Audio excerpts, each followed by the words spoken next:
ರಾತ್ರಿ ಮಳೆ ಆಗ್ಬೇಕಾರ ನಮ್ಮ ಮಕ್ಳಿಗೆ ನೀರು ಹೊರಗೆ ಬರೋ ಮಳೆ ಒಳಗೆ ಬರ್ತಿತ್ತು. ಒಂದು ಪಾಟ್ ಹಾಕಿ ನಮ್ಮ ಮಕ್ಳಿಗೆಲ್ಲ ಹೊತ್ಕೊಂಡು ಮಕ್ಕೊಂತಿದ್ದೆ. ಈಗ ನಾವು RCC ಹಾಕ್ತೀವಿ, ಮಣ್ಣು ಹಾಕ್ತಿರ್ತೀವಿ. ನೀರು ಸೋರೋದು, ನಾವು ರಾತ್ರಿ ಎಲ್ಲ ಎದ್ದು ನಮ್ಮ ತಂಗಿ ನಾವು ಏನೊಂದು ಪಾತ್ರೆ ತೊಗೊಂಡು ಅದರಲ್ಲಿ ತುಂಬಿ ತುಂಬಿ ಎತ್ತಿ ಹೊರಗೆ ಹಾಕೋದು. ಕೆರೆಗೆ ಹೋಗಿ ಸಗಣಿ ಹೊತ್ಕೊಂಬರ್ರಿ. ಆ ಸಗಣಿ ತಗೊಂಡು ತಿಪ್ಪ್ಯಾಗ ಹಾಕಿ ಅದನ್ನು ಹೊಲ್ದಾಗ ಹಾಕಿ ಹಾಕಿ ಬೆಳೆಸಿ. ಈಗೂ ನೆನಪಿದೆ ಸಗಣಿ ಬಳೋದು.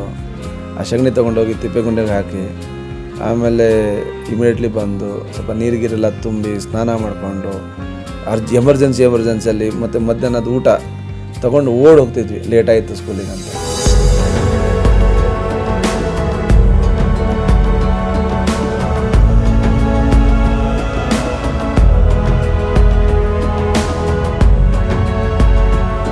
ಹಾರ್ಟ್ ಟಚ್ ಆಯಿತು. ಒಟ್ಟಿನಲ್ಲಿ ನಿಂಗೆ ಅಪ್ಪ MLA ಗೊತ್ತಾ ನಿನಗೆ? ಏನು MLA ಅಂದರೆ?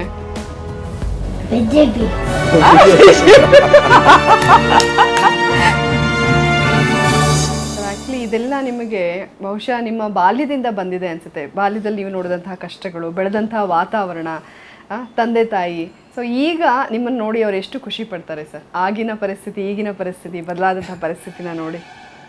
ಈಗ ನಮ್ಮ ತಾಂಡದಲ್ಲಿ ಪುಟ್ಟ ತಾಂಡ 100-150 ಮನೆ. ನಾವು ಬೆಳಗ್ಗೆ ಎದ್ದಿದ ತಕ್ಷಣ ಫಸ್ಟು ಎತ್ತು ಎಮ್ಮೆ ಆಕಳು ಹೊರಗೆ ತೆಗೆದು, ಈಗೂ ನೆನಪಿದೆ ಸಗಣಿ ಬಳೋದು. ಆ ಸಗಣಿ ತೊಗೊಂಡೋಗಿ ತಿಪ್ಪೆ ಗುಂಡೆಗೆ ಹಾಕಿ ಆಮೇಲೆ ಇಮಿಡಿಯೇಟ್ಲಿ ಬಂದು ಸ್ವಲ್ಪ ನೀರಿಗಿರೆಲ್ಲ ತುಂಬಿ ಸ್ನಾನ ಮಾಡಿಕೊಂಡು ಎಮರ್ಜೆನ್ಸಿಯಲ್ಲಿ ಮತ್ತು ಮಧ್ಯಾಹ್ನದ ಊಟ ತೊಗೊಂಡು ಓಡಿ ಹೋಗ್ತಿದ್ವಿ, ಲೇಟ್ ಆಯಿತು ಸ್ಕೂಲಿಗೆ ಅಂತೇಳಿ. ಅಲ್ಲಿಂದ ಬಂದಿದ್ದ ತಕ್ಷಣ ಮತ್ತೆ ಹೊಲಕ್ಕೆ ಹೋಗಿ ನೀರು ಹಾಸೋದಾಗಿರಲಿ, ಗೊಬ್ಬರ ಹಾಕೋದಾಗಿರಲಿ, ಫರ್ಟಿಲೈಸರ್ ಹಾಕೋದಾಗಿರಲಿ. ಸೊ ಈ ರೀತಿ ವ್ಯವಸ್ಥೆಯಲ್ಲಿ ಬೆಳೆದಿದ್ವಿ. ಒಂದಿನ 2 ದಿನ ರಜೆ ಅಂದಿದ ತಕ್ಷಣ ಇಮಿಡಿಯೇಟ್ಲಿ ಎತ್ತುಗಳು ಹಾಕ್ಕೊಂಡು ನಾವು ರಂಟೆ ಹೊಡೆಯೋಕ್ಕೆ, ನಾನು ಕುಂಟೆ ಹೊಡೆಯೋದು, ಎತ್ತುಗಳು ಸಾಕೋದು, ಅವು ಎತ್ತುಗಳಿಗೆ ಮೇವು ತೊಗೊಂಬರೋದು. ಏನಾರ 1 ವರ್ಷ ಬರಗಾಲ ಬಂದರೆ ಭಾಳ ಕಷ್ಟ ಆಗ್ತಿತ್ತು ಜೀವನ ನಡೆಸಲಿಕ್ಕೆ. ಸೊ ಆ ಪರಿಸ್ಥಿತಿಯಿಂದ ಎಜುಕೇಷನ್ ತಗೊಂಡು ಇಂಜಿನಿಯರ್ ಆಗಿ ಇವತ್ತು ಶಾಸಕನಾಗಿ ಈಗ ನನ್ನ ಕೈಲಿದೆ.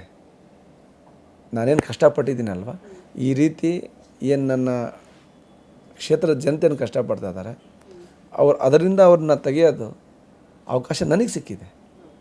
ಹಾಗಾಗಿ ಅವರ ಆಶೀರ್ವಾದ ಇದೇ ಥರ ಇದ್ದರೆ ಖಂಡಿತವಾಗಿ ಒಂದು ಇವತ್ತೇನು ಅತಿ ಹಿಂದುಳಿದ ಕ್ಷೇತ್ರ ಅಂತ ಏನು ಮಾಡಿದ್ದಾರೆ, ಮುಂದೊಂದು ದಿನ ಒಳ್ಳೆಯ ಕ್ಷೇತ್ರ, ಅಭಿವೃದ್ಧಿ ಹೊಂದುತ್ತಿರುವ ಕ್ಷೇತ್ರವಾಗಿ ಮಾಡಬೇಕು ಅಂತ ಆಸೆ. ಕರ್ನಾಟಕದ ಅತಿ ದೊಡ್ಡ ಫಿಶ್ ಅಕ್ವೇರಿಯಂ, ಲೋಕಲ್ ನಿಂದ ಗ್ಲೋಬಲ್ ತನಕ ಎಲ್ಲಾ ರೀತಿಯ ಮೀನುಗಳು ಹಾಗೂ ಕಸ್ಟಮೈಸ್ಡ್ ಅಕ್ವೇರಿಯಂಗಳು ಲಭ್ಯವಿರುವ ಕರ್ನಾಟಕದ ಅತಿ ದೊಡ್ಡ aquarium new king aquarium, Yelahanka ರೈತರ ಸಂತೆ ಬಸ್ ಸ್ಟ್ಯಾಂಡ್, ಬೆಂಗಳೂರು. 9742786429 9742883999. ನೀವು ಬಾಲ್ಯದ ಬಗ್ಗೆ ಮಾತಾಡ್ತಾ ಇದ್ರಿ, ಇದೇ ಬಾಲ್ಯದ ಬಗ್ಗೆ ತುಂಬಾ ಸ್ಪೆಷಲ್ ವ್ಯಕ್ತಿಯೊಬ್ರು ಮಾತಾಡಿದ್ದಾರೆ, ಅದನ್ನ ನೋಡ್ತೀರಲ್ಲ? ಹೌದಾ? ಒಂದು ಗುಡ್ಸಲ್ದಾಗಿದ್ದಪ್ಪ ನಾವು. ರಾತ್ರಿ ಮಳೆ ಆಗ್ಬೇಕಾರ ನಮ್ಮ ಮಕ್ಳಿಗೆ ನೀರು ಹೊರಗೆ ಬರೋ ಮಳೆ ಒಳಗೆ ಬರ್ತಿತ್ತು. ಒಂದು ಪಾಟ್ ಹಾಕಿ ನಮ್ಮ ಮಕ್ಳಿಗೆಲ್ಲ ಹೊತ್ಕೊಂಡು ಮಕ್ಕೊಂತಿದ್ದೆ.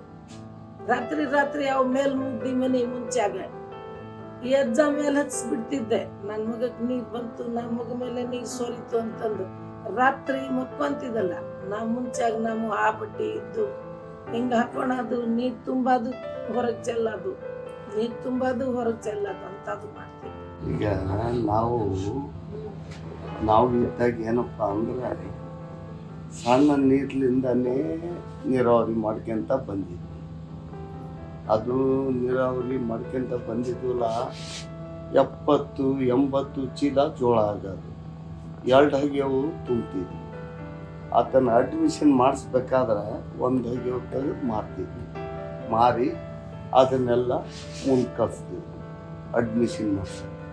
ಒಂದು ಪುಟ್ಟಿ ತಗೊಂಡು ಮುಂಜಾನೆ ಎದ್ಗುಳ್ಳೆ ಕೆರೆಗೆ ಹೋಗ್ಬೇಕು. ಇಲ್ಲ ಅಂದ್ರೆ ಎಜ್ಜ ನಮ್ಮ ಮಕ್ಳಿಗೆ ಬಿಡಿತಿದ್ದು. ಕೆರೆಗೆ ಹೋಗಿ ಸಗಣಿ ಹೊತ್ಕೊಂಬರ್ರಿ. ಆ ಸಗಣಿ ತಗೊಂಡು ತಿಪ್ಪ್ಯಾಗ ಹಾಕಿ ಅದನ್ನು ಹೊಲ್ದಾಗ ಹಾಕಿ ಹಾಕಿ ಬೆಳೆಸಿದ್ವಿ. ಈಗಂತೂ ಗೌರ್ಮೆಂಟ್ ಗೊಬ್ಬರ ಬಂದಾವು, ದುಡ್ಡು ಕೊಡೋದು ತರೋದು ಮಾಡ್ತೀವಿ. ಅವಾಗ ನಮ್ಗೆ ದುಡ್ಡು ಇರ್ಬೇಕಲ್ಲ ಗೊಬ್ಬರ ತರಾಕ. ಅವಾಗ ಗೊಬ್ಬರನೂ ಇಲ್ಲ, ಅವಾಗ ಸಗಣಿ ಗೊಬ್ಬರನೂ ಹಾಕೋದು. ನಮ್ಮ ಮಕ್ಳಿಗೆ ಎಲ್ಲರಿಗೂ ಕಳಿಸ್ತಿದ್ವಿ. ಮುಂಜಾನೆ ಎದ್ಗುಳೆ ಹೋಗ್ರಿ ಗೊಬ್ಬರ ತಗೊಂಬರ್ರಿ ಅಂತ. ನನ್ನ ಮಗ ಸಗಣಿ ಗೊಬ್ಬರ ಹಾಕಿ ಆಮೇಲೆ ಒಂದು ಹೊರಿ ಹುಲ್ ತಗೊಂಡ್ಬಂದು ದನಕ್ಕೆ ಹಾಕಿ ಆಮೇಲೆ ಕೊರಲ್ ಕಟ್ಟಿ ಸಾಲಿಗೆ ಹೋಗ್ತಿತ್ತು. ಸಣ್ಣ ಸಣ್ಣ ಹುಡುಗಲ್ಲಿಂದ ಸವಾಸ ನಮ್ಮ ಮಗಕ್ಕೆ. ಈಗಿನಾರ ಹಂಗ ಸಣ್ಣ ಹುಡುಗ ಕೂಡ್ಬಿಟ್ರೆ ಎಣಬಿ ತಗೊಂಬರಾನ ಇದು ತಗೊಂಬರಾನಂತ ಊರಾಗಿಂದ ಹುಡ್ರಿಗೆಲ್ಲರಿಗೆ ಕರ್ಕೊಂಡು ಹೋಗೋದು, ಆ ಕೆರೆಯಾಗ ಜಳಕ ಮಾಡೋದು, ಎಲ್ಲರಿಗೆ ತಗೊಂಡು ಗೊಬ್ಬರ ಇಡೋದು, ರಂಟಿ ಹೊಡಿಯೋದು. ನನ್ನ ಮಗ ಅಂತೂ ಎಲ್ಲ ಕಷ್ಟಪಡ್ತಾನೆ ನೋಡಪ್ಪ. ಕಷ್ಟ ದೊಡ್ಡದು, ಕಷ್ಟ ಬಂದಿದ್ದು ಭಗವಂತ ಹೇಳ್ತಿದ್ದೆ. ಜನಕ್ಕೆ ಏನು ಹೇಳಿದ್ರು ನೀವು ಏನು ಮಾಡೋದಿಲ್ಲ, ಭಗವಂತನೇ ಅಂತೂ ಭಗವಂತನೇ ಮಾಡ್ತಿದ್ವಿ. ಜನಕ್ಕೆ ಮೋಸವಂತೂ ಯಾರಿಗೂ ಮಾಡಿಲ್ಲ, ಯಾರ್ಯಾರಿಗೆ ಮೋಸ ಅಂತೂ ಇವತ್ತುವರೆಗೂ ಮಾಡಿಲ್ಲ. ಅದೇ ಧರ್ಮ ನಮಗೆ ಬಂತು. ನನ್ನ ಮಗ ಧಾರವಾಡದಾಗ ಓದ್ಬೇಕಾರ ಇಲ್ಲಿಂದ 2 ವರ್ಷ ಬುದ್ಧಿ ಕಳಿಸೀನಿ. ನಾವು ಗಂಡು ಮಕ್ಕಳು ಕೆಲಸ ಮಾಡಿ ನಾವು ಕಷ್ಟಲಿಂದ ನನ್ನ ಮಗ ಜೀವನ ಮಾಡಿ ಆವಾಗ ಎಲ್ಲರೂ ಅತ್ತಿ ಮಾವನ ಕೈಯಾಗ ಬೇಯಿಸ್ಕೊಂಡೆ ಬಡಿಸ್ಕೊಂಡೆ ಆದ್ರೂ ನನ್ನ ಮಗ ಜೀವನ ಮಾಡಿ.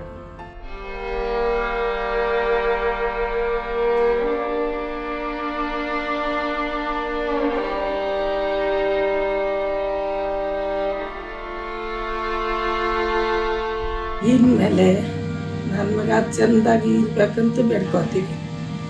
ನನ್ನ ಮಗ ಚಂದಿದ್ರೆ ಸಾಕು ನಮ್ಮ ಆಶೀರ್ವಾದದಿಂದ. ಈಗ ನನ್ನ ಮಗ ದೊಡ್ಡತ ಆಗ್ಯಾನಂತ ನನಗೇನಿಲ್ಲಪ್ಪ, ಇನ್ನು ಸ್ವಲ್ಪ ದೊಡ್ಡತ ಆಗ್ಬೇಕಂತ ನಾನು ಬೇಡ್ಕೊಳಕತ್ತೀನಿ. ಓದಾಗ ಹೋಗ್ಬೇಕಾರ ಧಾರವಾಡನಾಗ ಒಂದೇನು ಫೇಲ್ ಆಗಿತ್ತಂತ ನನ್ನ ಮಗ ಇದ್ದಿದ್ದಲ್ಲ, ಅಲ್ಲಿ ಎಲ್ಲ ಯಾರು ಹಿಂದೆ ಹೋಗ್ಬಿಟ್ಟಾನ. ನಮ್ಮ ಗಂಡು ಮಕ್ಕಳಿಗೆ ಇಲ್ಲಿಂದ ಕೋಳಿ ಮಾಡಿ ಕಳ್ಸಿದ್ ನಾನು, ನನ್ನ ಮಗ ಕೊಟ್ಟು ಬಾ ಹೋಗಂತ. 2-3 ದಿವಸ ಅಡ್ಡಾಡಿದ್ರೆ ನಮ್ಮ ಮಗ ಸಿಗ್ಲಿಲ್ಲ. ಯಾರ ಹಿಂದೆ ಹೋಗ್ಬಿಟ್ಟಾನ, ನನ್ನ ಮಗ ಫೇಲ್ ಆಗಿನಂತ ಎಲ್ಲೇ ಸತ್ಬಿಟ್ಟ ಏನಂತ 3-4 ದಿವಸ ಅಳ್ದೀನಿ ನಾನು ಮನ್ಯಾಗ. ಆಮೇಲೆ ನನ್ನ ಗಂಡು ಮಕ್ಕಳು ಬಂದು ಹೇಳಿದ್ರು ಅಲ್ಲಿ, ಇಲ್ಲ ನನ್ನ ಮಗ ಯಾರ ಹಿಂದೆ ಹೋಗ್ಯಾನ, ಎಲ್ಲೇ ಅದಾನ, ಏನೈತೇನ, ನೀನು ಬುದ್ಧಿ ಕೊಟ್ಟು ಕಳಿಸಿದ್ದು ಬೇರೆ ಯಾರಿಗೆ ತಿನ್ನಿಸ್ಕೊಂದಿನಂದ. ಅವರು ನಮ್ಮ ಮಕ್ಕಳು ತಿಂದಿದ್ದು ನಮ್ಮ ಮಕ್ಕಳು ಬಿಡು ಅಂತ ಅಂದ್ಬಿಟ್ಟೆ. 1 ವಾರ ಮಟ್ಟ ಅಳ್ದು ಆಮೇಲೆ ಬಂದ ನನ್ನ ಮಗ. ಯವ್ವ ನೀನು ಯಾಕೆ ಅಳ್ದೆ, ನಾನು ಅಲ್ಲಿ ಹೋಗಿದ್ದೆ ಇಲ್ಲಿ ಹೋಗಿದ್ದೆ, ನಮ್ದು ಭಾಳ ಕಷ್ಟ ಪಡ್ಕೊಂಡಿನಪ್ಪ ನಾವು ಮುಂಚಾಗ. ಅಷ್ಟು ಕೆಲಸ ಕಷ್ಟ ಇಲ್ಲ ನಮಗೆ ಅಂತ ಕಷ್ಟ ಪಡೋದು. ಈ ಮಕ್ಕಳು ಹೆಂಗೆ ಆಗ್ಯಾನಂತ ನಾವೇನು ದೊಡ್ಡವ್ರವಾಗಿಲ್ಲಪ್ಪ, ನಮ್ಮ ಮಕ್ಕಳು ಚೆನ್ನಾಗಿರ್ಲಿ. ಸಣ್ಣ ರೈತಕ್ಕಿ ಮಾಡ್ಬೇಕಾದ್ರೆ ನಮ್ಮ ಕೃಷ್ಣ ಸಾರನ್ನು ನನ್ನ ಹಿಂದೆ ನೀರು ಹಾಸಾಗಿ ಬಂದ. ಅದಕ್ಕೆ ಚೆದರದ ಒಂದು ಇದು ಮಾಡಿ ತೆಲಿನಲ್ಲಿ ಹಾಕಿ ಟುವಲ್ ಕಟ್ಟಿ ಆತ ನೀರು ಹಾಸಪ್ಪ ಒಂದು ಕಾಲುವೆ ಉಳ್ಕಿದೆಲ್ಲ ನಾ ಹಾಸ್ತೀನಿ ಅಂತ ಅಂತಿದ್ದೆ. ನಾವು ಏನಾರು ಮಾಡ್ಕೊಂತ ಅಡ್ಡಾಡಪ್ಪ, ಹಗಲೆಲ್ಲ ಏನಾರು ಜನ ಎಂದು ಅಡ್ಡಾಡೋ, ಆದ್ರೆ ಟೈಮಿಗೆ ಊಟ ಮಾಡ್ಕೊಂತ ಚೆನ್ನಾಗಿ ಇರಪ್ಪ. ನೀನು 1-2 ದಿವಸ ಚೆನ್ನಾಗಿದ್ರೆ ನಮಗೆ ಸಾಕು. ಜನರಿಂದ ಅಡ್ಡಾಡ್ತಿದ್ದಿ, ಹಗಲೆಲ್ಲ ಅಡ್ಡಾಡ್ತಿದ್ದಿ, ಸ್ವಲ್ಪ ಟೈಮಿಗೆ ಊಟ ಮಾಡಿದ್ರೆ ನೀನು ಆರೋಗ್ಯ ಚೆನ್ನಾಗಿರ್ತಾವ. ಅದ ಪಡ್ಕೊತೀವಿ. ಸಂಜೆಗೆ ಬಂದ್ರೆ ನನ್ನ ಮಗಗೆ ಏನು ಮಾಡಾಕ್ಬೇಕು, ನನ್ನ ಮಗ ಹಗಲೆಲ್ಲ ಅಡ್ಡಾಡ್ತಾನಲ್ಲ, ಅದ ಸಂಕಟ ನನಗೆ. ನನ್ನ ಮಗನ ಸಲುವಾಗಿ ಯಪ್ಪ ಸ್ವಲ್ಪ ಚೆನ್ನಾಗಿ ಉಣ್ಣು, ಜನರಿಂದ ಅಡ್ಡಾಡ್ತೀಯಪ್ಪ.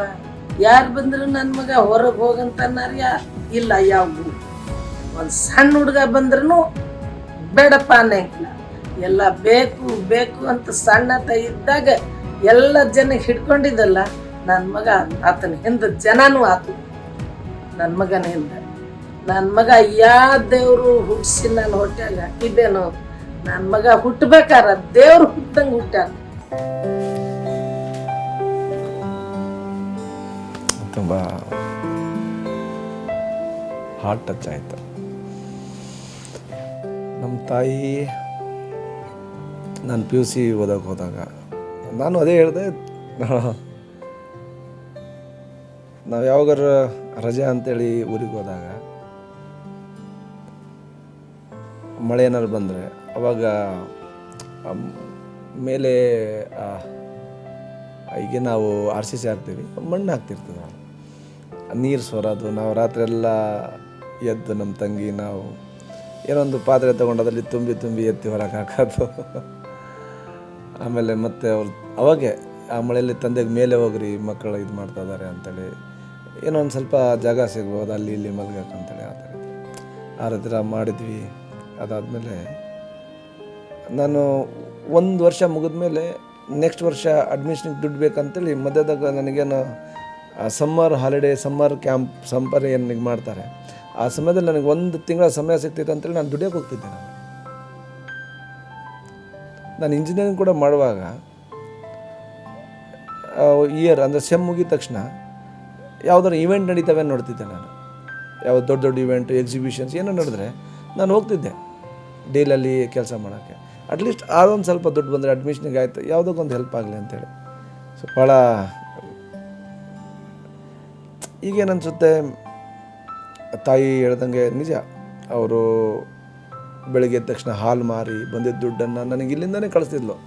ನನ್ನ ಊರಿಂದ ಧಾರವಾಡಕ್ಕೆ ಕಳಿಸ್ತಿದ್ಲು, ಬುತ್ತಿ ಹಾಕಿ ಅದರೊಳಗಡೆ 50-100 ರೂಪಾಯಿ ಇರ್ತಿತ್ತು. ಆ 50-100 ರೂಪಾಯಿ ಸ್ಮೆಲ್ಲು ಮೊಸರು ಇದ್ದಿದ್ದು ಸ್ಮೆಲ್ ಗೊತ್ತಾಗ್ತಿತ್ತು, ನಮ್ಮ ತಾಯಿ ಕೈಯಿಂದನೇ ಹಾಕಿದ್ದಾಳೆ ಅಂತ. ಆಮೇಲೆ ತರಕಾರಿ ಹಾಕ್ತಿದ್ಲು, ನಾನು ಅಡುಗೆ ಮಾಡ್ಕೊಳ್ತಿದ್ದೆ. ನಿಜ ಕಷ್ಟ ಅಂತೂ ತುಂಬಾ ಇತ್ತು ಮೇಡಮ್. ಆದರೂ ಈಗ ನನಗೆ ಸಂತೋಷ ಇಲ್ಲ. ಯಾಕೆ? ನಂತರ ಕಷ್ಟಪಡೋ ಕ್ಷೇತ್ರನೇ ಅಲ್ಲ. ಇನ್ನು ಎಷ್ಟು ಬಡವರು ಇದ್ದಾರಲ್ವ ಇನ್ನು. ಈಗ ಆ ಕಷ್ಟ ನನಗೂ ಈಗೂ ಚುಚ್ಚುತ್ತೆ. ನನ್ನ ಆ ನೋವು ಪಟ್ಟಿದ್ದು ಬೆಳಗಿಂದ ಸಾಯಂಕಾಲ ಶಾಲೆಗೆ ಹೋಗಿ, ಶಾಲೆಯಿಂದ ಬಂದ ಮೇಲೆ ಕೆಲಸ ಮಾಡಿ 10 ಗಂಟೆಗೆ ನೀರು ಹಾಸಕ್ಕೆ ಹೋಗ್ಬೇಕು. ಯಾಕಂದರೆ ಆ ಸಮಯದಲ್ಲಿ ರಾತ್ರಿ ಕರೆಂಟ್ ಕೊಡ್ತಿದ್ರು ನಾವು ನೀರಾವರಿ ಮಾಡೋಕ್ಕೆ. ಅವ್ರು ಯಾವಾಗ ಕರೆಂಟ್ ಕೊಡ್ತಾರೆ ಆ ಟೈಮಲ್ಲಿ ಬೆಳಗ್ಗೆ 4 ಗಂಟೆಗೆ ಟೈಮ್ ಕರೆಂಟ್ ಕೊಟ್ಟರೆ 3 ಗಂಟೆಗೆ ಎದ್ದು ಹೋಗಬೇಕು. ನಾವು ಅವೆಲ್ಲ ಚಿಕ್ಕವರು, ಜಾಸ್ತಿ ನಿದ್ದೆ ಬೇಕು ಆ ಸಮಯದಾಗ. ಈಗ ಡಾಕ್ಟ್ರ್ ಹೇಳ್ತಾರೆ 2 ವರ್ಷದ ಪಾಪು 16 ವರ್ಷ ನಿದ್ದೆ ಮಾಡಬೇಕು, 3 ವರ್ಷ ಆಗಿದ್ದೆ 14 ವರ್ಷ. ಈಗ ನಮಗೆ ಅನಿಸುತ್ತೆ ಅವಾಗ ನಮಗೆ ನಿದ್ದೆ ಮಾಡೋ ಕೂಡ ಸಮಯ ಸಿಗ್ತಿದ್ದಿಲ್ಲ. ಎಲ್ಲೆಲ್ಲೋ ಮಲಗ್ತಿದ್ದೀವಿ, ಎಲ್ಲೆಲ್ಲೋ ರಾತ್ರಿ ಎಲ್ಲ ನಿದ್ದೆಗೆಟ್ಟು ನೀರು ಹಾಸೋದು, ಮತ್ತು ಬೆಳಗ್ಗೆ ಎದ್ದ ತಕ್ಷಣ ಶಾಲೆಗೆ ಹೋಗಬೇಕು. ನಿಜ ಮೇಡಮ್, ಭಾಳ ಕಷ್ಟ. ತಂದೆ ತಾಯಿ ಎಲ್ಲ ಭಾಳ ಕಷ್ಟಪಟ್ಟರು. ಈಗ ನೋಡಿ, ನಾನು ಶಾಸಕನಾಗಿದ್ದ ಮೇಲೆ ಅಂತಲ್ಲ, ಈಗೇನಿಲ್ಲ, ಬಿಫೋರ್ ನಾನು ML ಆಗಿಂದ ಮುಂಚೆ ನಾನು ಕಂಪ್ಲೀಟ್ ಎಲ್ಲ ಸೆಟಲ್ ಮಾಡಿದ್ದೆ. ಬೆಂಗಳೂರಲ್ಲಿ ಒಂದು ಮನೆ, ಅಪಾರ್ಟ್ಮೆಂಟು, ಅಲ್ಲಿಂದ ನನಗೆ ರೆಂಟು, ಊರ ಕಡೆಯವ್ರಿಗೆ ಎಷ್ಟು ಬೇಕಷ್ಟು ಆಸ್ತಿ, ಅವ್ರಿಗೊಂದು ಒಳ್ಳೆ ಮನೆ, ನನಗೊಂದು ಒಳ್ಳೆ ಗೆಸ್ಟ್ ಹೌಸ್, ಕಂಪ್ಲೀಟ್ಲಿ ಸೆಟಲ್ಡ್ ಅಂತಾರಲ್ಲ. ನನಗೆ ತುಂಬ ಆಸೆ ಇಲ್ಲ ಮೇಡಮ್. ದೊಡ್ಡ ಕೋಟ್ಯಾಧಿಪತಿ ಬರಬೇಕು, ಫ್ಯಾಕ್ಟ್ರಿ ಕಟ್ಟಬೇಕು, ದೊಡ್ಡ ಆಸ್ತಿ ಅಂಥವೇನಿಲ್ಲ. ಇರೋದೊಂದು ಸಣ್ಣ ಜೀವನ, ಅದಕ್ಕೆ ಯಾಕೆ ಅಷ್ಟೆಲ್ಲ ಮಾಡ್ಬೇಕಂತೇಳಿ ನನ್ನ ಕೈಯಿಂದ ಬೇರೆಯವ್ರಿಗೆ ಯಾರು ಕಷ್ಟದಾಗಿದ್ದಾರೆ ಅವ್ರಿಗೆ ಸಹಾಯ ಮಾಡೋಣ ಅಂತೇಳಿ. ಈಗೂ ನೋಡಿ, ತಾಯಿ ಹೇಳಿದ್ಮೇಲೆ ಗೊತ್ತಾಗುತ್ತೆ ಇಷ್ಟೆಲ್ಲ ಕಷ್ಟಪಟ್ಟಿದ್ವ ನಾವು ಅಂತೇಳಿ. ಅವೆಲ್ಲ ಹಿಂದಿಂದೆಲ್ಲ ನೆನಪು ಬಂತು. ಬಟ್ ಇನ್ನೂ ಸ್ಟಿಲ್ ಈ ಥರ ಕಷ್ಟಪಡೋರು ಇನ್ನು ಎಷ್ಟು ಜನ ಇರ್ಬೋದಲ್ಲ. ಈಗ ನನಗೆ ಗೊತ್ತಿಲ್ಲ ಯಾರ ಆಶೀರ್ವಾದ ಇತ್ತು, ನಾನು ಭಾಳ ಬೇಗ ಕ್ಲಿಕ್ ಆಗಿಬಿಟ್ಟೆ. ಬಟ್ ಎಲ್ಲರೂ ಆ ಥರ ಇಲ್ಲ. ಇನ್ನು ಎಷ್ಟೋ ನನ್ನ ಪ್ರಕಾರ ಮೋರ್ ದೆನ್ 75% ಫ್ಯಾಮಿಲಿ ಸ್ಥಿತಿಗತಿ ಇನ್ನು ಹೀಗೆ ಇದೆ. ನಾನು ಯಾವ ಆ ಸ್ಥಿತಿಯಲ್ಲಿ ಈ ಲೆವೆಲಿಗೆ ಬಂದೆ ಅದ್ರಿಗಿಂತನೂ ಕೆಟ್ಟ ಸ್ಥಿತಿಯಲ್ಲಿ ಇದ್ದಾರೆ ಅಂತೇಳಿ ಅನಿಸುತ್ತೆ. ಹಾಗೆ ಈ ದೃಷ್ಟಿಯಿಂದನೇ ನೋಡಿ ನಾನು ರಾಜಕಾರಣಕ್ಕೆ ಬಂದಿದ್ದು. ನನಗೆ ರಾಜಕಾರಣಕ್ಕೆ ಬಂದು ಬೇರೆ ಯಾವುದು ಸಾಧನೆ ಮಾಡಬೇಕಂತ ಏನು ಅದರ ಅವಶ್ಯಕತೆಯೂ ಏನಿಲ್ಲ. ಇದು ನನ್ನ ಆಫೀಸು, ಇಲ್ಲಿ ಒಳ್ಳೆ ಬಿಸ್ನೆಸ್ ಮಾಡ್ತೀವಿ, ನನಗೆ ಯಾವುದೂ ಆಸೆ ಇಲ್ಲ. ನಾನು ಪಟ್ಟಿದ್ದ ಕಷ್ಟ ಬೇರೆಯವ್ರು ಪಡಬಾರದು ಅನ್ನೋದೊಂದೇ ಉದ್ದೇಶ ನಾನು ರಾಜಕಾರಣಕ್ಕೆ ಬರೋಕ್ಕೆ. ಹಾಗಾಗಿ ನೋಡೋಣ ಮೇಡಮ್, ಆ ದೇವರು ಇನ್ನೆಷ್ಟು ಶಕ್ತಿ ನನಗೆ ಕೊಡ್ತಾನೋ ಅದನ್ನು ಮಿಗಿಲಾಗಿ ನಾನು ಎಷ್ಟು ಜನರಿಗೆ ಗೊತ್ತಿಲ್ಲ ಹೆಲ್ಪ್ ಮಾಡೋಕ್ಕಾಗುತ್ತೆ. ಈಗೂ ಬೇರೆ ಬೇರೆ ಸಮಸ್ಯೆ ಇಟ್ಕೊಂಡು ಯಾರು ಬರ್ತಾರೆ ಒಬ್ಬರಿಗೆ ಕೂಡ ನನ್ನ ಮನೆಯಿಂದ ಬರೋಗೆಲ್ಲ ಯಾರಿಗೆ ಕಳಿಸಲ್ಲ. ದೇವ್ರು ನನಗೆ ಏನು ಶಕ್ತಿ ಕೊಟ್ಟಿರ್ತಾನೆ ಅಷ್ಟು ಕೊಟ್ಟು ಕಳಿಸ್ತೀನಿ, ಏನೊಂದು ಆಗಲಿ ಒಳ್ಳೆಯದಾಗಲಿ ಅಂತ.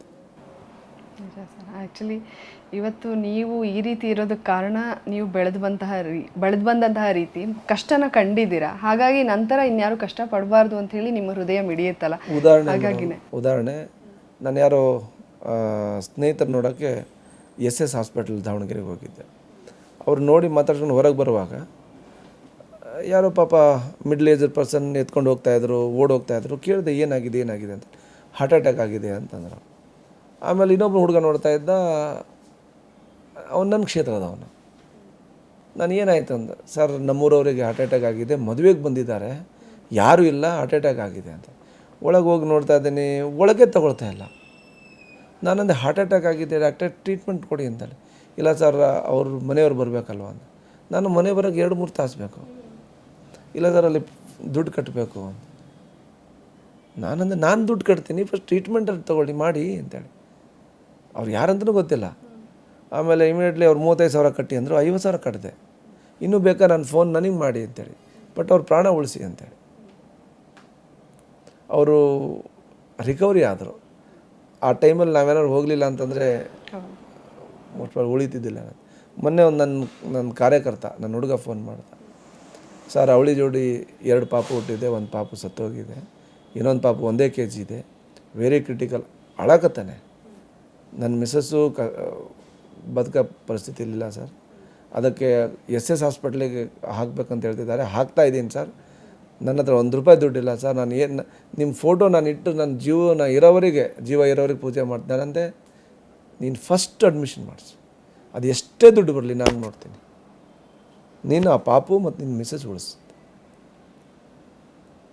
ಈಗ ಚೆನ್ನಾಗಿದ್ದಾರಂತೆ. ಸೊ ಇವೆಲ್ಲ ಖುಷಿ ಆಗುತ್ತೆ. ಬಟ್ ಇನ್ನೂ ಎಷ್ಟು ಜನರು ಇನ್ನೂ ಕಷ್ಟದಾಗಿದ್ದಾರೆ, ಇನ್ನೂ ನಮ್ಮ ದೇಶ ಇನ್ನು ಯಾವ ಲೆವೆಲಲ್ಲಿ ಇದೆ ಅಂತ. ನಾನು ಯುರೋಪೆಲ್ಲ ಹೋಗ್ತಿದ್ದೆ ಮೇಡಮ್, ಇಟಲಿಯಲ್ಲಿ ಇರ್ತಿದ್ದೆ, ದೇ ಆರ್ ವೆಲ್ ಸೆಟಲ್ಡ್. ಅವ್ರು ಯಾವ ಪುಣ್ಯ ಮಾಡಿದ್ದಾರೆ, ನಮ್ಮ ದೇಶದವರು ಯಾವ ಪಾಪ ಮಾಡಿದ್ದಾರೆ ಅಂತ ಅನಿಸುತ್ತೆ ಮೇಡಮ್. ಹಾಗಾಗಿ ಮೇಡಮ್, ನನ್ನ ಕೈಯಿಂದ ದೇವರು ಎಲ್ಲಿವರೆಗೆ ನನಗೆ ಶಕ್ತಿ ಕೊಡ್ತಾನೆ, ಆ ಜನರು ಎಲ್ಲಿವರೆಗೆ ನನಗೆ ಆಶೀರ್ವಾದ ಮಾಡ್ತಾರೆ. ನಾನು ಶಾಸಕನ ಇರಲಿ ಇಲ್ಲದೇ ಇರಲಿ ಮೇಡಮ್, ಬಟ್ ನನ್ನ ಸೇವೆ ನಿರಂತರವಾಗಿರುತ್ತೆ ಮೇಡಮ್. ನನ್ನ ಕೊನೆ ಉಸಿರಿರೋವರೆಗೆ ಸೇವೆ ಇರುತ್ತೆ ನನ್ನ ಜನರಿಗೆ. ಯಾರು ಕಷ್ಟದಾಗಿದ್ದಾರೆ ಅವ್ರ ಕೈ ಹಿಡಿಯೋ ಕೆಲಸ ಮಾಡೇ ಮಾಡ್ತೀನಿ. ಯಾಕಂದರೆ ನಾನು ತುಂಬ ಕಷ್ಟಪಟ್ಟು ಬಂದಿದ್ದೀನಿ. ಕಷ್ಟ ಏನನ್ನೋದು ನನಗೆ ಗೊತ್ತಿದೆ. ನೋಡಿ, ನೀವು ಇವತ್ತಿಷ್ಟು ಬೆಳೆದ್ರು ಕೂಡ ತಾಯಿಯಾದವರು ನಮ್ಗೆ ಆ ಅನುಕೂಲ ಏನೂ ಹೇಳ್ತಾ ಇಲ್ಲ. ನೀನು ಎಲ್ಲಿ ಹೋದ್ರು ಸರಿಯಾಗಿ ಹೊತ್ತಿಗೆ ಊಟ ಮಾಡಪ್ಪ, ಯಾವಾಗಲೂ ಓಡಾಡ್ತಿರ್ತೀಯ ಅಂದರೆ ಆ ತಾಯಿ ಮನಸ್ಸೇ ಹಾಗೆ ಅಲ್ವಾ ಸರ್? ಅದಕ್ಕೆ ಬೆಲೆ ಕಟ್ಟಕ್ಕೆ ಸಾಧ್ಯನೇ ಇಲ್ಲ. ನಮ್ಮ ತಾಯಿ, ನಮ್ಮ ತಂದೆ, ಇಲ್ಲೊಬ್ಬನ ತಮ್ಮ ಇರ್ತಾನೆ, ಊರಲ್ಲೊಂದು ತಮ್ಮ ಇರ್ತಾನೆ, ತಂಗಿ, ಅವ್ರ ಗಂಡ, ಯಾರೊಬ್ಬರು ಕೂಡ ರಾಜ್ಯದಾಗ ಬರಲ್ಲ. ನಾನು ಶಾಸಕನಾಗಿದ್ದರೂ ಕೂಡ ಎಷ್ಟೋ ನನ್ನ ಕ್ಷೇತ್ರದ ಜನತೆಗೆ ಇನ್ನೂ ಗೊತ್ತಿಲ್ಲ ನನ್ನ ತಮ್ಮ ಯಾರು. ನನ್ನ ನಡುಕೊಬ್ಬನ ತಮ್ಮ ಇರ್ತಾನೆ, ಅವನು ಹೊಲಾಗಿದ್ದೆಲ್ಲ ನೋಡ್ಕೊಳ್ತಾನೆ. ನಮ್ಮ ತಂಗಿ ಯಾರಿಗೂ ಗೊತ್ತಿಲ್ಲ. ನಾನು ಗೆದ್ದಿದ ತಕ್ಷಣ ಎಲ್ಲರನ್ನೂ ಊಟಕ್ಕೆ ಕರೆದು ಹೇಳಿದ್ದು ಆ ಒಂದು ಮಾತು ಏನಂತಂದರೆ, ಇವತ್ತು ನನಗೆ ಭಾಳಷ್ಟು ನಿರೀಕ್ಷೆ ಇಟ್ಕೊಂಡು ಓಟ್ ಹಾಕಿ ಗೆಲ್ಸಿದ್ದಾರೆ. ತಾವು ಯಾರೊಬ್ಬರು ಕೂಡ ರಾಜಕೀಯದಾಗ ಇನ್ವಾಲ್ವ್ ಆಗಬಾರ್ದು, ತಾವು ಯಾರೊಬ್ಬರು ಕೂಡ ಯಾವ ಇಲಾಖೆಗೆ ಹೋಗಬಾರ್ದು, ತಾವು ಯಾರೊಬ್ಬರು ಕೂಡ ಯಾರಿಗೂ ಏನು ಹರಾಸ್ಮೆಂಟ್ ಮಾಡಬಾರ್ದು. ಯಾಕಂದರೆ ಈ ಅಧಿಕಾರ ಶಾಶ್ವತ ಅಲ್ಲ. ಇರಷ್ಟು ದಿನ ಒಳ್ಳೆ ರೀತಿಯಿಂದ ಇದ್ವಾಗಣ ಅಂತೇಳಿ ನಾನು ಎಲ್ಲರಿಗೆ ನಮ್ಮ ಸಂಬಂಧಿಕರು, ನಮ್ಮ ದೊಡ್ಡಪ್ಪನ ಮಕ್ಕಳು, ಚಿಕ್ಕಪ್ಪ ಎಲ್ಲರಿಗೆ ಕರ್ಕೊಂಡು, ಈಗೂ ಕೂಡ ನನ್ನ ಕ್ಷೇತ್ರದವ್ರಿಗೆ ನಾನು ಬಿಟ್ಟರೆ ಇನ್ನು ಯಾರು ನನ್ನ ಫ್ಯಾಮಿಲಿಯಲ್ಲಿ ಯಾರಿಗೂ ಗೊತ್ತಿಲ್ಲ. ಸೊ ಈ ರೀತಿ ಮೇಡಮ್. ತಂದೆ ತಾಯಿ ಬಗ್ಗೆ ಆಯಿತು. ಈಗ ನಿಮ್ಮ ಒಂದು ಕುಟುಂಬ, ನಿಮ್ಮ ಮಡದಿ ಇರ್ಬೋದು, 2 ಮುದ್ದಾದ ಮಕ್ಕಳು. ಸೊ ಅವರು ಅಂದರೆ ಅವರಿಗೆ ನಿಮ್ಮ ಅಧಿಕಾರ ಅದು ಯಾವುದು ಎಲ್ಲದಕ್ಕಿಂತ ಹೆಚ್ಚಾಗಿ ಒಬ್ಬ ಅಪ್ಪನಾಗಿ, ಒಬ್ಬ ಗಂಡನಾಗಿ ಅಷ್ಟೇ ನಿಮ್ಮನ್ನು ಅವ್ರು ನೋಡ್ತಾರೆ. ಸೊ ನಿಮ್ಮ ಫ್ಯಾಮಿಲಿ ಬಗ್ಗೆ ಹೇಳಿ ಸರ್. ಈಗಿನ ನೋಡಿ ಮೇಡಮ್, ನಾನು ಖಂಡಿತವಾಗಿ ಪುಣ್ಯ ಮಾಡಿದ್ದೀನಿ. ನನಗೆ ಹೆಂಡತಿ, ಮಕ್ಕಳು ಸಿಗೋದು. ನನ್ನ ಹೆಂಡತಿ 8 ತಿಂಗಳ ಗರ್ಭಿಣಿ. ನಾನು ಬೇಡ ಅಂದರೂ ಕೂಡ ಬಂದು ಕ್ಯಾನ್ವಾಸ್ ಮಾಡಿದ್ಲು. ನಾನು ಹೇಗೆ ಡೈಲಿ ಶೆಡ್ಯೂಲ್ ಹಾಕ್ಕೊಂಡು ಓಡಾಡ್ತಿದ್ದೀನಿ, ನನ್ನ ಹೆಂಡತಿ ಕೂಡ ಶೆಡ್ಯೂಲ್ ಹಾಕ್ಕೊಂಡು ಓಡಾಡಿದ್ಲು. ಆಮೇಲೆ ಪಾಪು ಆಯಿತು, ಮಗಳು ಹುಟ್ಟಿದಾಗ ಕರೋನಾ ಇತ್ತು. I spend lot of time with her. But ಈಗ ಮಗನ ಜೊತೆ, ಕೃಷಿ ಜೊತೆ ನನಗೆ ಸ್ಪೆಂಡ್ ಮಾಡೋಕ್ಕಾಗಲ್ಲ. ಆದರೂ ಕೂಡ ನನ್ನ ಹೆಂಡತಿ ಒಂದು ದಿನವೂ ಬೇಜಾರು ಮಾಡ್ಕೊಳ್ಳಲ್ಲ.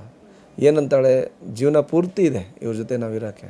ಈಗ ಜನರು ನಿನಗೆ ಭಾಳಷ್ಟು ನಿರೀಕ್ಷೆ ಇಟ್ಕೊಂಡು ನಿನ್ಗೆ ಓಟ್ ಹಾಕ್ಯಾರ, ನೀನು ಅಲ್ಲಿರು, ನಿನಗೆ ಯಾವಾಗ ಫ್ರೀ ಇರುತ್ತೆ ಬಾ, ಉಳ್ಕಿ ಟೈಮಲ್ಲಿ ನಮಗೆ ಕರಿ, ನಾವು ಅಲ್ಲಿ ಬರ್ತೀವಿ. ಬಟ್ ನೀವು ಮ್ಯಾಕ್ಸಿಮಮ್ ಜನರ ಮಧ್ಯೆ ಇರು, ಜನರ ಕಷ್ಟ ನಿವಾರಣೆ ಮಾಡು, ಅವ್ರಿಗೆ ಏನು ಸಮಸ್ಯೆ ಇದೆ ನೋಡು. ಯಾರೊಬ್ಬರು ಅವ್ರಿಗೆ ಅವಾಗ ಅವ್ರು ಕ್ಯಾನ್ವಾಸ್ ಮಾಡಿದಾಗ ಏನು ನಂಬರ್ ತೊಗೊಂಡಿರ್ತಾರೆ, ಅವ್ರು ಯಾರು ಫೋನ್ ಮಾಡಿದ್ರೆ ನನಗೆ ಇಮಿಡಿಯೇಟ್ಲಿ ಫೋನ್ ಮಾಡಿ, ಈ ಊರಲ್ಲಿ ಇಂಥ ಸಮಸ್ಯೆ ಇದೆ ಅಂತ ನೀವು ಮಾಡ್ಕೊಳ್ಳೇಬೇಕ್ರಿ ಅಂತ ಹೇಳ್ತಾರೆ. Supportive family. I am really very lucky. So ನನಗೆ ಇಲ್ಲೇ ಇದಲ್ಲ ಬಾ.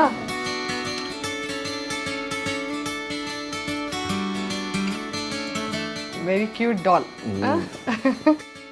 ನನ್ನ missus. So I am really very lucky madam. So Chinnu ಈಗ ನೋಡಿ ಆಫ್ಟರ್ 12 days 12 ದಿನ ಆದಮೇಲೆ ಬಂದಿದ್ದೀನಿ. ಸೊ 12 days ಆಗಿತ್ತು ಅಪ್ಪ ಬಂದು ಅಪ್ಪ ಬಂದು 12 days ಆಗಿತ್ತು. ಇವಾಗ ಬಂದಿದ್ದಾರೆ. ಏನು ಹೇಳ್ತೀಯ ಅಪ್ಪನಿಗೆ?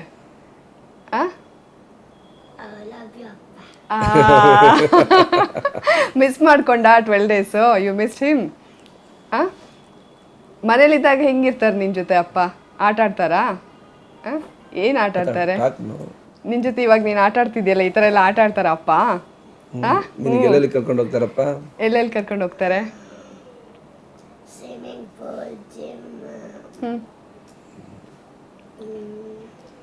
ಆಮೇಲೆ ಓಕೆ, ಪೇರೆಂಟ್ಸ್ ಮೀಟಿಂಗ್ ಇದ್ದಾಗೆಲ್ಲ ಬರ್ತಾರಾ ಪಪ್ಪ? ಬರ್ತಾರಾ? ಕೃಷಿಕ ಡ್ಯಾನ್ಸ್ ಕ್ಲಾಸಿಗೂ ಹೋಗಿದ್ದೆ ನೋಡಿ, ಸಾರಿ ಡ್ಯಾನ್ಸ್ ಕಾಂಪಿಟೇಷನ್ಗೆ. ಓಕೆ, ಸೊ ನಿಂಗೆ ಅಮ್ಮ ಇಷ್ಟನಾ ಅಪ್ಪ ಇಷ್ಟನಾ? ಓ ಓಕೆ. ಸೊ ಒಟ್ಟಿನಲ್ಲಿ ನಿಂಗೆ ಅಪ್ಪ MLA ಗೊತ್ತಾ ನಿನಗೆ? ಏನು MLA ಅಂದರೆ?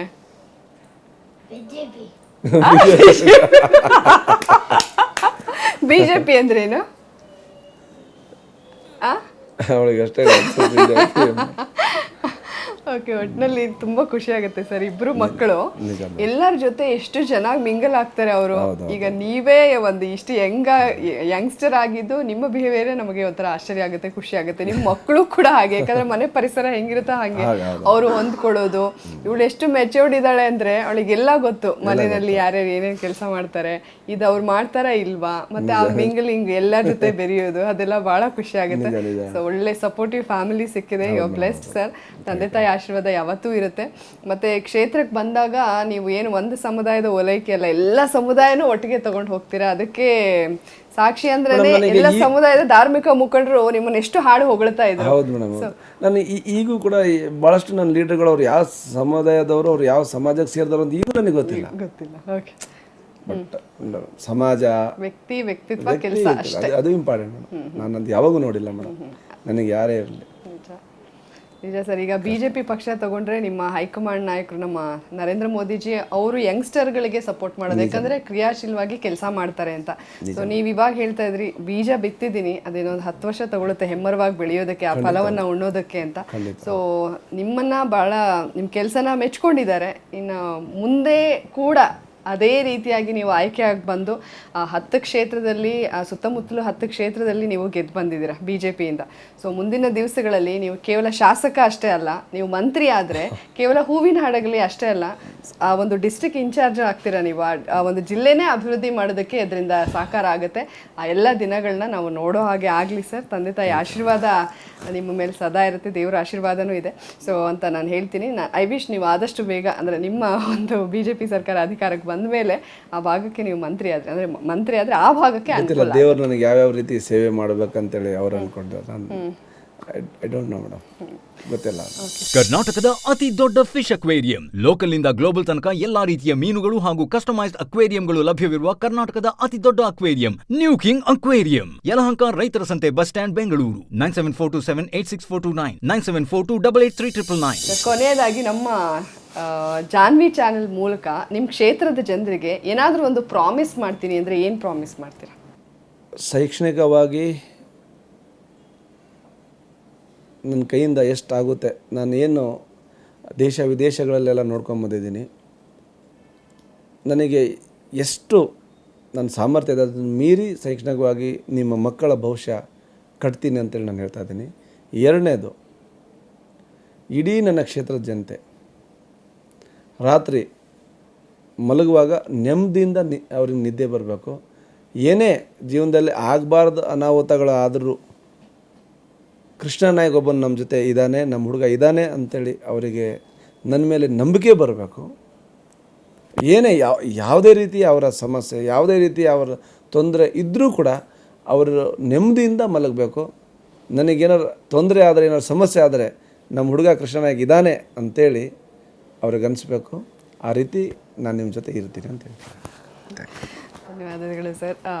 ಇನ್ನಷ್ಟು ಹೆಚ್ಚಿನ ಕೆಲಸ ಮಾಡುವಂಥ ಒಂದು ಶಕ್ತಿನ ಭಗವಂತ ನಿಮಗೆ ಕೊಡಲಿ ಅಂತ ನಾನು ಆಶಿಸ್ತಾ thank you Thank you, madam. Thank you. ಕೊಟ್ಟಿದ್ದಕ್ಕಾಗಿ Thank you. Thank you Krishika thank you okay so 12 ದಿವಸ ಆದಮೇಲೆ ಸಿಕ್ಕಿದ್ದಾರೆ ಅಪ್ಪನ ಜೊತೆ ಫುಲ್ ಟೈಮ್ ಸ್ಪೆಂಡ್ ಮಾಡಾಯ್ತಾ ಥ್ಯಾಂಕ್ ಯು ನಿನಗೂ ಅಷ್ಟೇ. ನೋಡಿದ್ರಲ್ಲ ಹೂವಿನ ಹಡಗಲಿ ಕ್ಷೇತ್ರದ ಶಾಸಕರಾದಂತಹ ಕೃಷ್ಣ ನಾಯಕ್ ಅವರ ಮಾತುಗಳು, ಜೊತೆಗೆ ಅವರ ಬಾಲ್ಯ, ಅವರ ತಂದೆ ತಾಯಿ ಆಡಿದಂತಹ ಮಾತುಗಳು, ಕ್ಷೇತ್ರದ ಜನ ಆಡಿದಂತಹ ಮಾತುಗಳು, ಕ್ಷೇತ್ರದ ಜನಕ್ಕೆ ಅವರು ಏನೆಲ್ಲ ಪ್ರಾಮಿಸ್ ಮಾಡಿದ್ರು ಅನ್ನೋದನ್ನು ನೀವು ನೋಡಿದ್ರಿ.